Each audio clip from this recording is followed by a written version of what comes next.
ढाबा।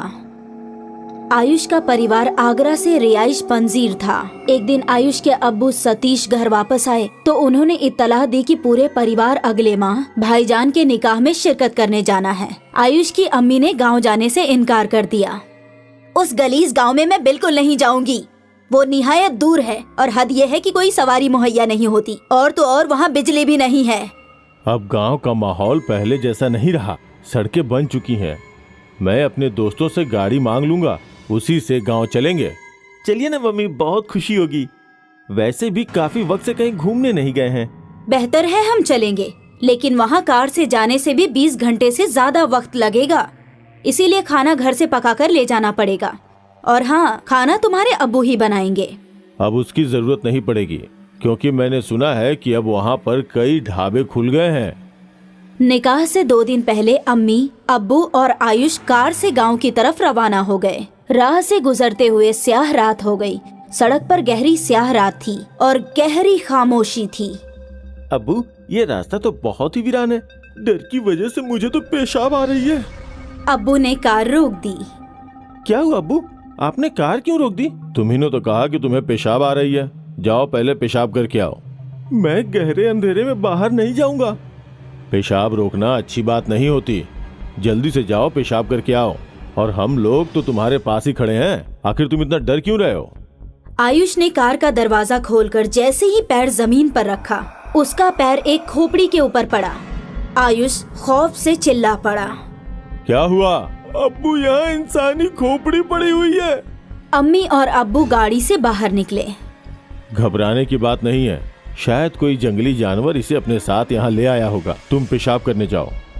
आयुष के परिवार को राह में कुछ 3-4 शख्स गुजरते दिखाई दिए, तब जाकर उसकी जान में जान आई।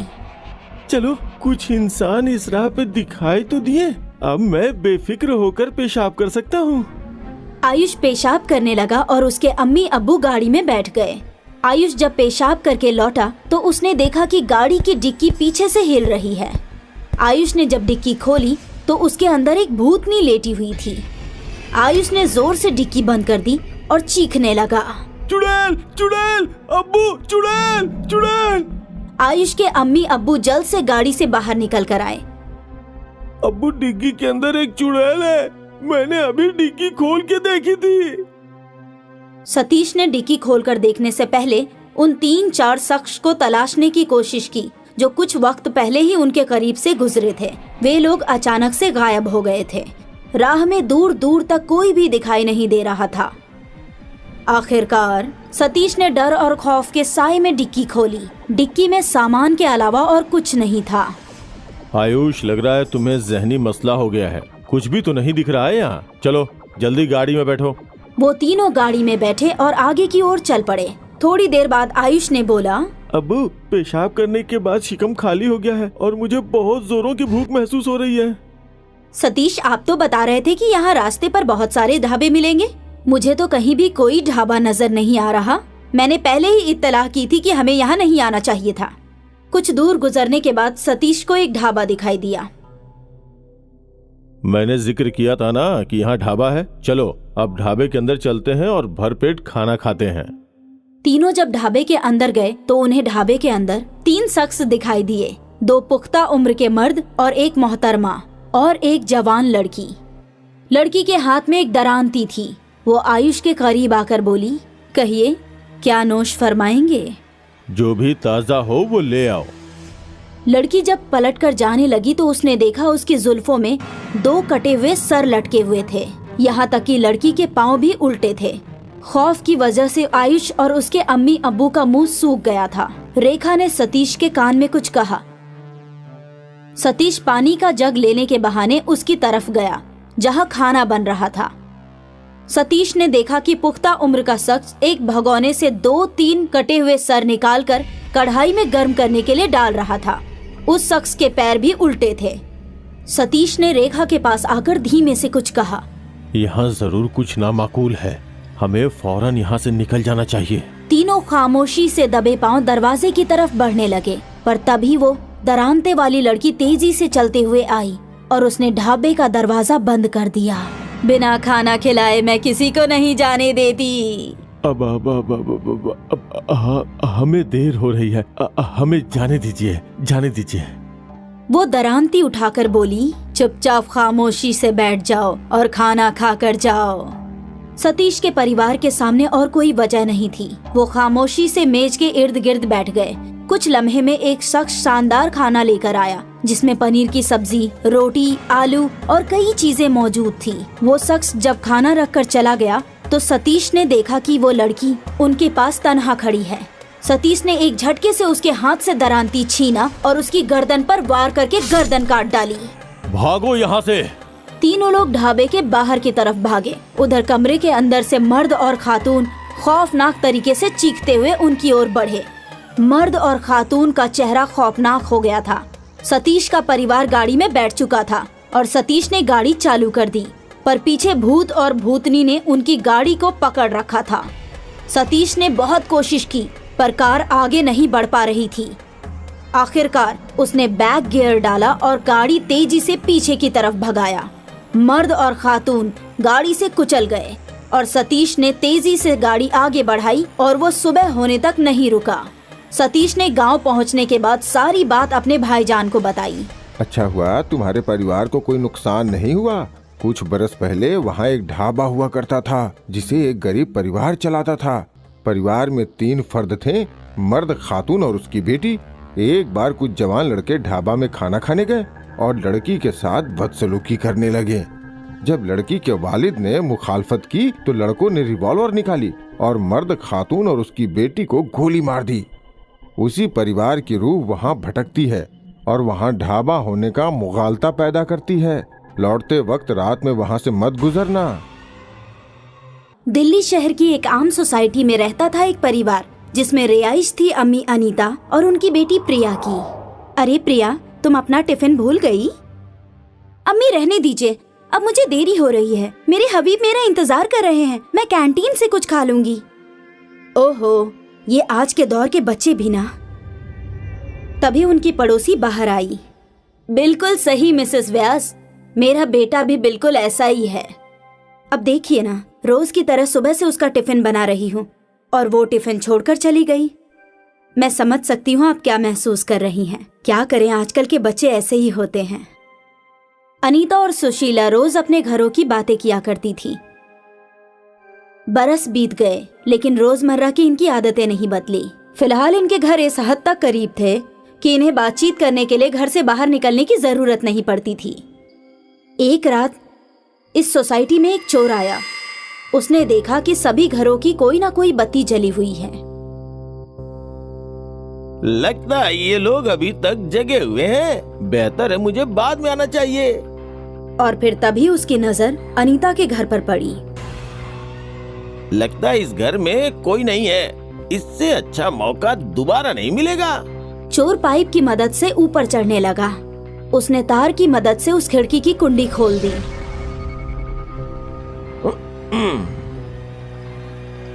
मगर जैसे ही वो अंदर गया तो हैरत ज़दा होकर उसकी आंखें खुली रह गईं। उसके आंखों के सामने सुनीता और प्रिया की लाश पड़ी हुई थी। घबराहट से उसे समझ नहीं आया कि वो क्या करे। चोर वापस पाइप की राह से नीचे उतरा और सरपट भागने लगा। वो भागते हुए पुलिस स्टेशन गया और वहाँ के इंस्पेक्टर को सब कुछ बता दिया। हो सकता है चोरी के दौरान तुमने ही उन दोनों का कत्ल कर दिया हो और अब खुद को महफूज रखने के लिए हमारे पास आ गए। नहीं जनाब, ऐसा कुछ नहीं है। उन लाशों को देखकर मैं खौफजदा हो गया था और सीधे आपके पास आ गया। मैं चोर हूँ जनाब, कातिल नहीं। इसको गिरफ्तार कर लो हवलदार। चोर को कैद खाने में डालकर इंस्पेक्टर और हवलदार अनीता के घर की तरफ निकल पड़े। वहां पहुंचकर इंस्पेक्टर ने पंचनामा शुरू कर दिया। अगले दिन इंस्पेक्टर फॉरेंसिक माहिर से मिलने गए। जनाब, इन दोनों की मौत को 3 माह गुजर चुके हैं। क्या? इनका इंतकाल 3 महीने पहले हो चुका है और इनकी लाशों से बदबू भी नहीं आ रही? यही तो मेरे भी समझ से परे है जनाब। अभी तक तो इन लाशों का गलना शुरू हो जाना चाहिए था। और मरने की वजह? चाकू से। प्रिया को किसी और ने चाकू मारा है और अनीता ने खुद को चाकू मारा। ऐसा भी तो हो सकता है कि अनीता ने प्रिया को चाकू मारने के बाद खुद को मार लिया हो। हाँ, इसकी उम्मीद काफी हद तक सही है।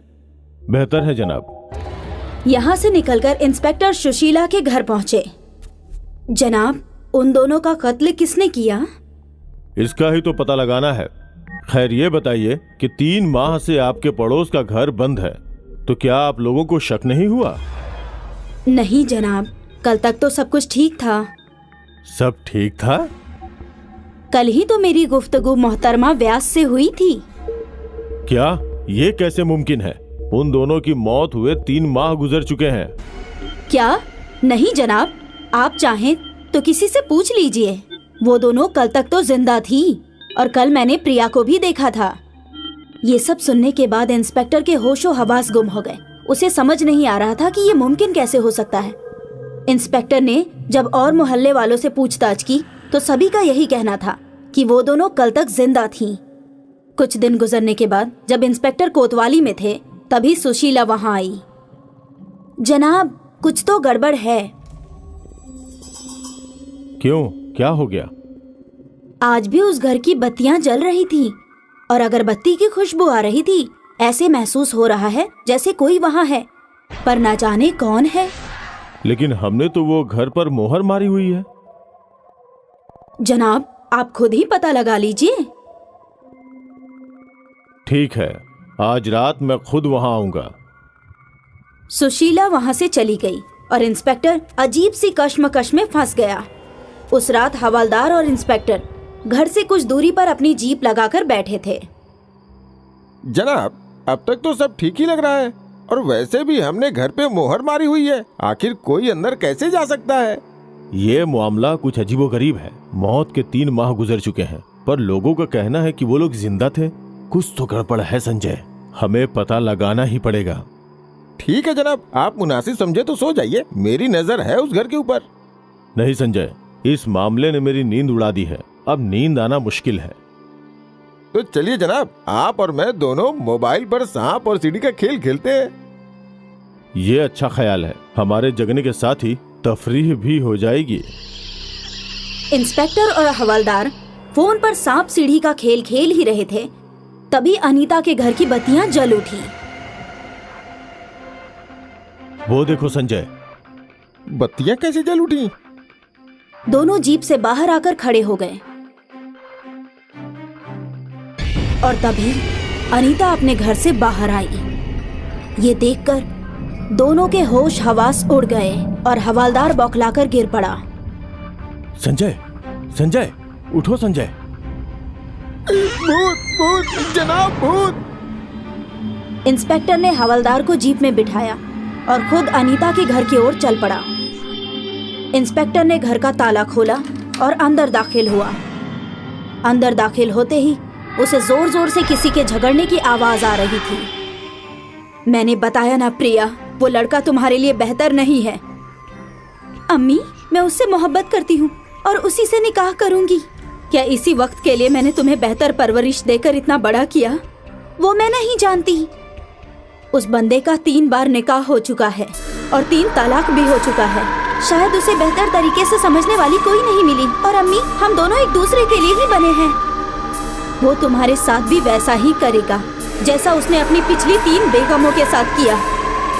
अम्मी, आप उसे नहीं जानती और वैसे भी मैं उसके बच्चे की अम्मी बनने वाली हूँ। या अल्लाह, ये तुमने क्या गजब कर दिया। अब मैं मुआशरे को क्या मुंह दिखाऊंगी? यही मुआशरा मुझे बोलेगा बिना वालिद के बच्ची को मैं अच्छी परवरिश नहीं दे सकी। अम्मी, आपको अभी इस मुआशरे की पड़ी है, मेरी नहीं।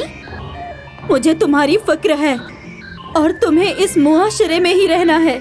इसीलिए कल ही चलकर हम ये हमल गिरवा देंगे। मैं हमल नहीं गिरवाऊंगी, तुम्हें ये करना पड़ेगा। नहीं करवाऊंगी प्रिया, तुम्हें ये करना होगा, वरना क्या आप मुझे मार देंगी? हाँ।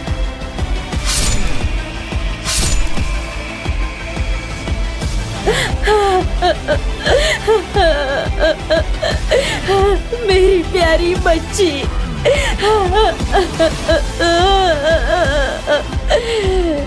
उसके बाद उसने खुद को भी चाकू मार लिया। ये सब कुछ इंस्पेक्टर ने अपनी आंखों के सामने देखा और उसके बाद वो बेहोश हो गया।